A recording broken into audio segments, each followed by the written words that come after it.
make us all think. How are you guys doing this beautiful, grand morning?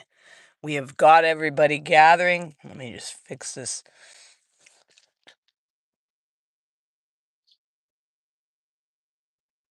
Yep.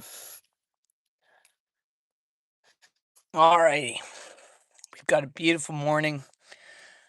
It's the day before I got all the crazy that starts here dealing with some medical stuff.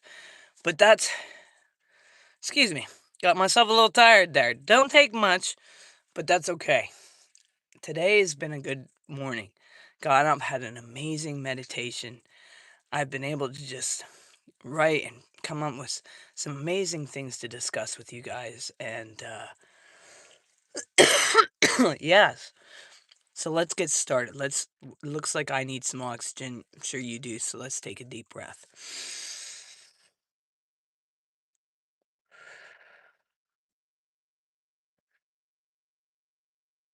and hold.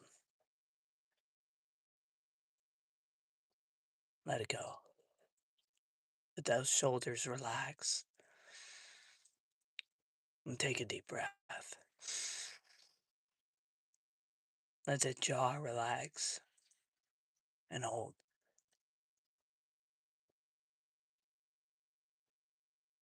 And let it go.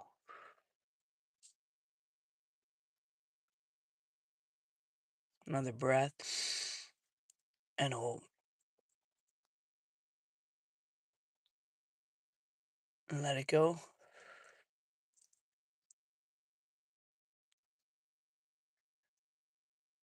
Take another deep breath.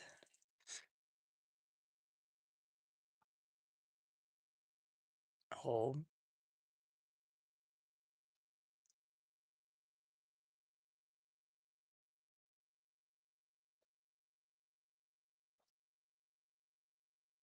Let go. Put our hands on our heart.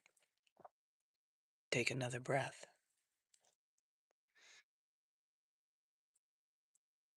and hold.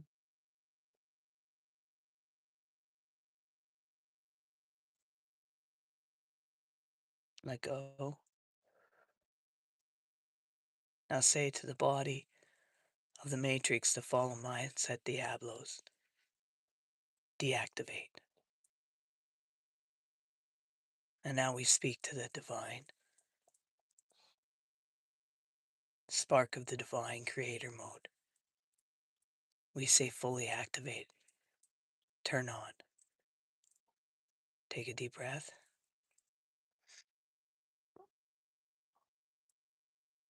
And hold.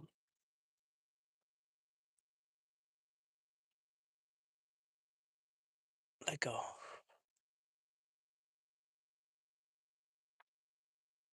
Here we are. Welcome. I want you to take a moment to really hear this. I have something really important to discuss with you today. And what I want to discuss is that what if the very thing the world what if the very thing the world told you to avoid is actually the doorway to who you truly are? What if solitude isn't loneliness, but been an initiation this whole time? Because, we've been taught something backwards. We've been taught that being alone means something is wrong. Now, being alone is perspective, it's the way you look at it, and it's nothing wrong. It's actually a really good place.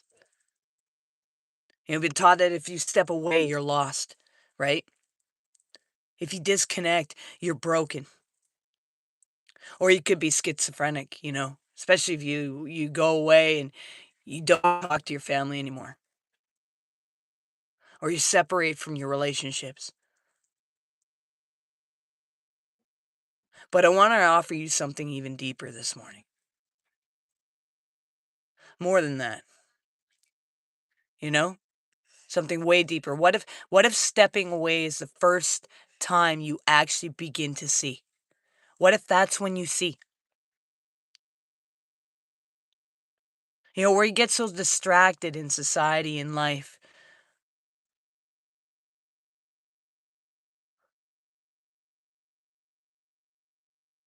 But what if you first step away is when you see? Not the world, not but yourself. What if you see you?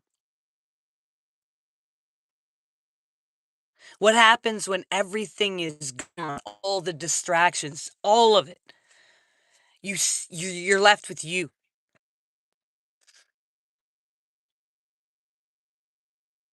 And what is you in that mirrored image?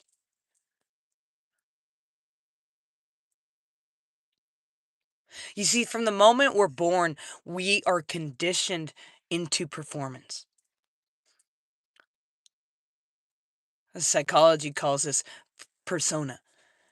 Carl Jung, described it as a mask where we wear what we wear to function in society. These things we do to perform. And most people don't even know they're wearing one. You see, you learned how to be accepted, how to survive.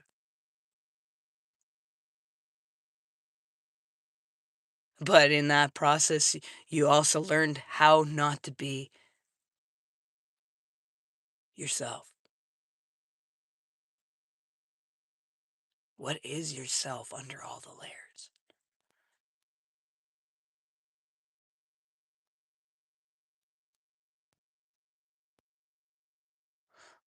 See, you learned what parts were of yourself were too much, too emotional, oh, and too different, too real.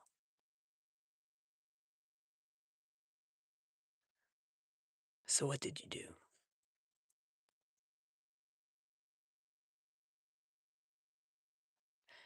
You exiled them. Not those people, not the world. You exiled you. Yeah, let that sink in. Holy shit.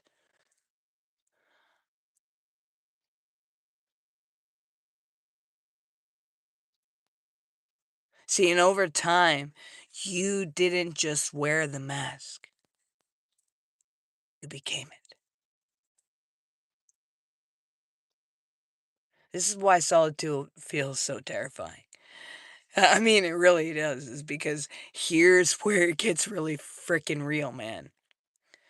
When you enter solitude, the masks actually have nowhere to go. No validation, no distraction. That's the problem. See, you need to be validated. And this is the tricky world. They made you think you needed validation to know that you're okay. So the moment you're not validated, what happens? You begin to feel rejected. Oh my goodness, my water is spilling everywhere. Alrighty. I have a little bit of water mess to clean up after here. So you have nowhere. So when you enter solitude, then the masks have nowhere to go, and there's no validation, no distraction. And neuroscience shows us something very powerful with this. See, this is what I did. I went and took myself into the desert for 7 months, man. Me and the dog, some wilderness.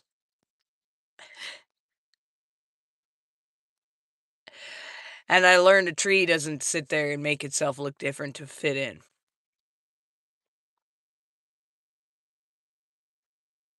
And a cactus don't give no shits if it pokes something. It's gonna poke. And the snake is gonna go after the mouse, and the mouse is gonna go after whatever it can. And the coyotes are gonna come out and do their thing. And the fox. So what happens and when you remove that constant stimulation? the brain activates in what's called the default mode network, right? And this is a system responsible for self reflection, self identity. Meaning, so when you're alone, your brain starts asking, like, who am I? I mean, really, who am I? Who am I? And that question can feel like death because to the ego, the identity you built, it is,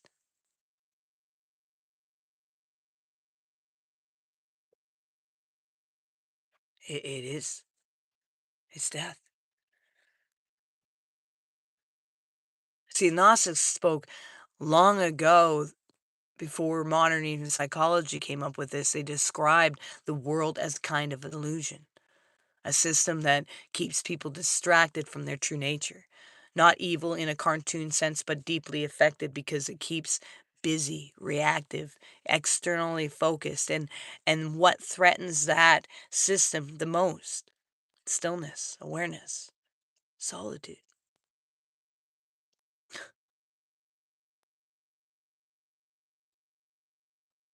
Because when you step out of noise,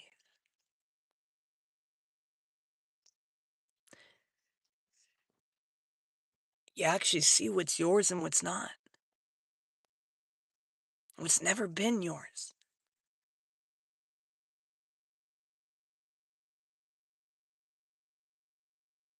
Oh, and that's dangerous.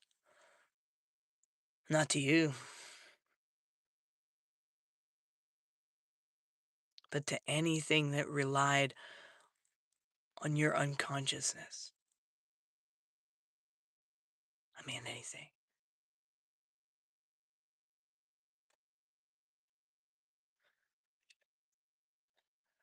I mean, I want to walk you through something very powerful. I mean, these are I call visit, I mean,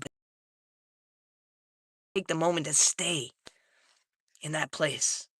See what happens when you're in solitude, when you stay in the place of actually no distractions, remove all things. You are not who you've been performing. And at first, you'll notice how much your identity was performing. Boy, did I realize it was sitting in the desert, looking around, and I'm like, wow,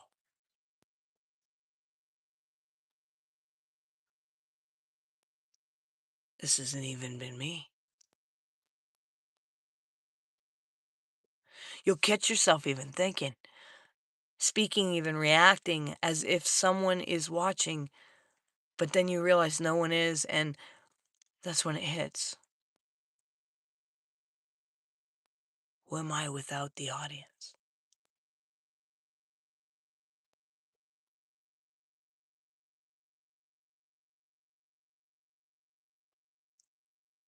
Let that sink.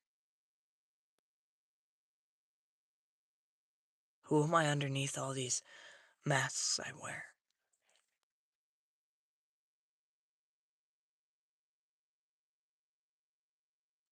See, silence exposes the internal noise, and when the outer world quiets, the inner world gets loud. Really, really loud. Thoughts you avoided, they're there. You got no phone to go to if you're smart like me and you put it all away and you made sure you were so far out that you had no choice but it to be out of way. See, the inner world gets loud because finally what was unheard, unseen, and hidden is speaking. Thoughts you avoided, feelings you suppressed. Oh, and this isn't chaos. This is revelation. I think about my buddy.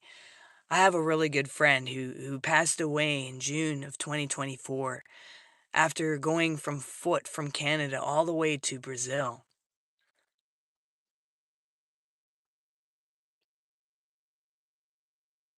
And he made an impact. And him and I, we talked even on his journey before he left. And I swear I saw him because one of the pictures that I saw of him later on, even there in the country that he finally landed in, where he passed away and made it all the way on foot on the kindness of humanity. And he had nothing. He went internal, deeply internal. His family even had like searches for him and everything, but he was a grown man who cut off his family for a journey. A journey that not only impacted his life, but many others. I live a life much like my brother. I've lived years on the kindness of humanity, and I also died by the hands of unkindness of humanity. But I came back to life, and I still deal with those things that I dealt with that put me in that place.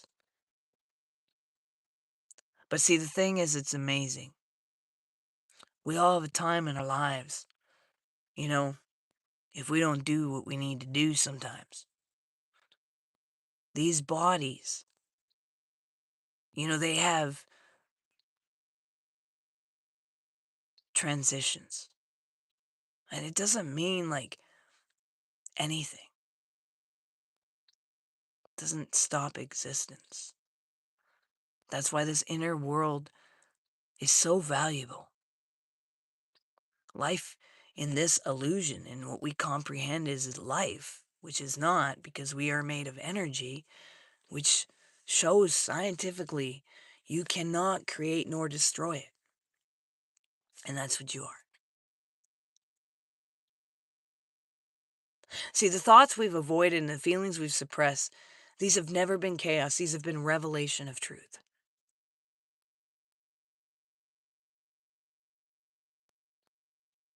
You see, the urge to distract is conditioning. You'll want to grab your phone, turn something on, escape, not because you are weak, but because you've been trained to avoid stillness. And seeing that pattern is the beginning of freedom. Your emotions were never the enemy in solitude. Emotions rise.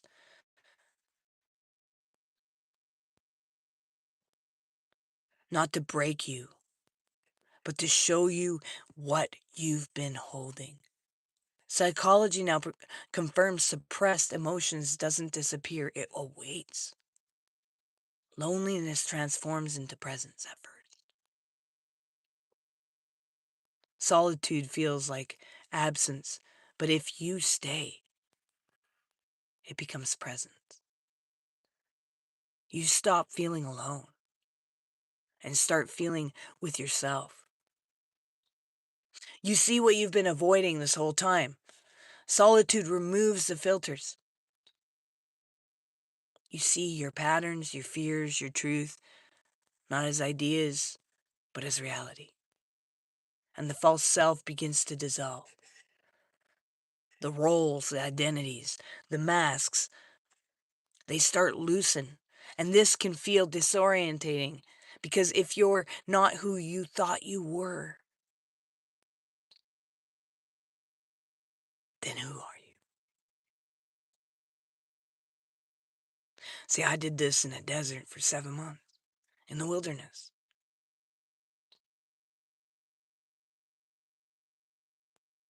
You know what I learned about the trees and the cactuses? And they are what they are. And they're not trying to be anything else. They don't perform. And their roots are solid. See, the body reveals truth before the mind accepts it.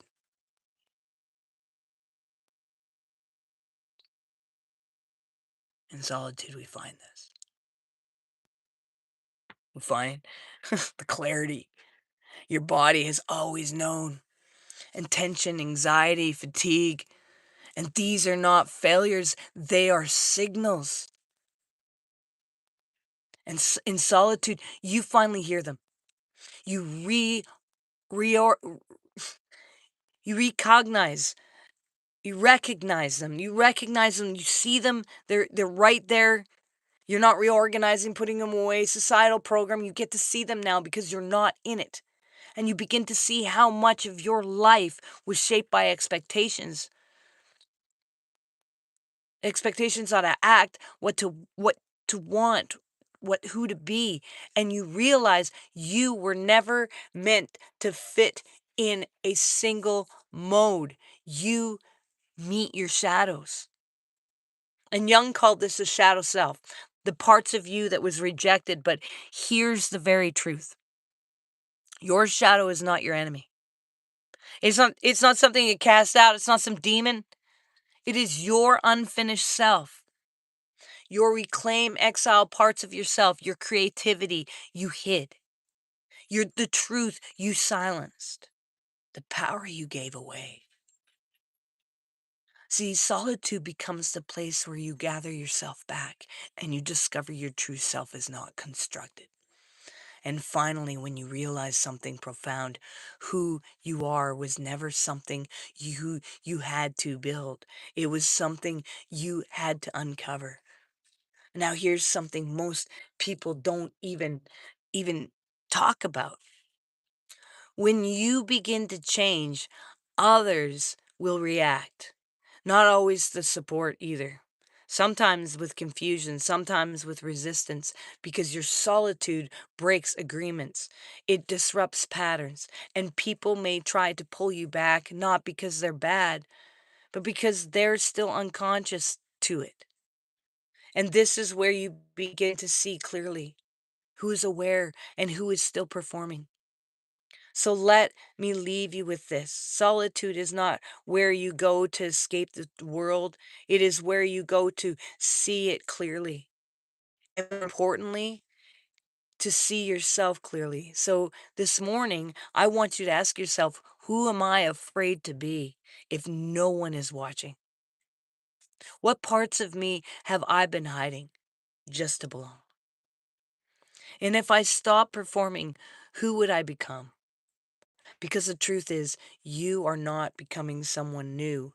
You are remembering who you were before the world told you who to be, and that is where your power is.